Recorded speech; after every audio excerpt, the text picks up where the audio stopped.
Le contrôle de gestion n'est pas né d'un contrôleur de gestion, mais plutôt de gens qui exécutaient une activité au sein d'industries, de manufacture.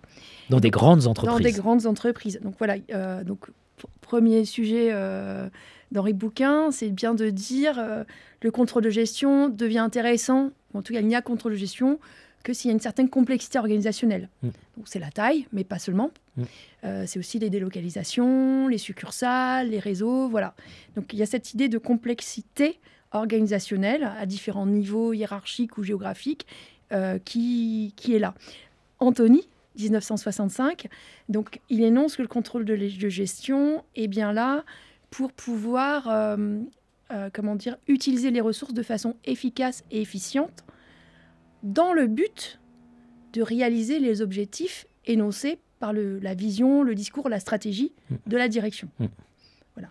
Donc, il y avait l'accomplissement des objectifs de l'organisation. C'est ça, accomplissement. Donc c'est vrai qu'on prend souvent comme hypothèse en contrôle de gestion que la stratégie est bonne. La stratégie est énoncée, elle est bonne. Dans un temps N, on ne la discute pas. Et toute la question, c'est comment la mettre en œuvre.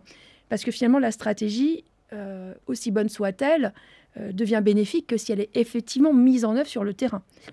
Et donc sur le terrain, c'est l'ouvrier, c'est le vendeur, c'est la personne, disons, qui est en charge avec le contact avec l'extérieur. Qui agit. Et qui fait, effectivement, qui agit, qui fait.